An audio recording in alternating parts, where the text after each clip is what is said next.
Mining is the engine that drives Peru's economy. That industry took a dent as anti-government protests following the impeachment of President Pedro Castillo last December rocked much of the country's south at the beginning of the year. Add to the mix a rise in poverty and a slump in employment following the devastating COVID-19 pandemic. Now the economy is growing, but not enough. Once the Latin American tiger, Peru's economy has surprised for its low growth of late. It was expected to grow 1.5% in April, but it grew just 0.3%. The economy minister predicts growth rates will get back on track in the second half of the year, but there'll be challenges ahead.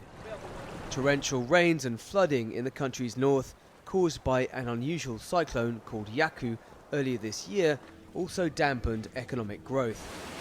The risk of an El Niño weather phenomenon is also holding back the economic outlook. The country's new economy minister, Alex Contreras, said Peru was getting ready. The most important risk that will impact us and will affect us throughout the next 8 months is the risk of a global El Niño. However, Peru's GDP growth forecast for 2023 remains at around 2%, below official estimates. Analysts say that rate would be insufficient to improve the well-being of most Peruvians.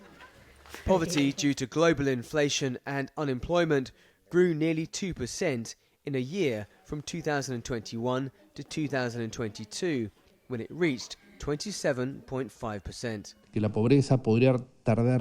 Poverty could take 10 years to return to pre-pandemic levels, starting with a reduction in 2023. What we want to do is reinforce this process. Accelerating growth will be a key element.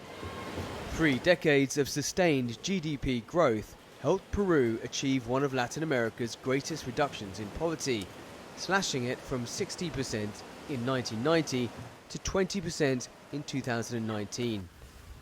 To stop that trend from being reverted, job creation and higher economic growth rates will be crucial.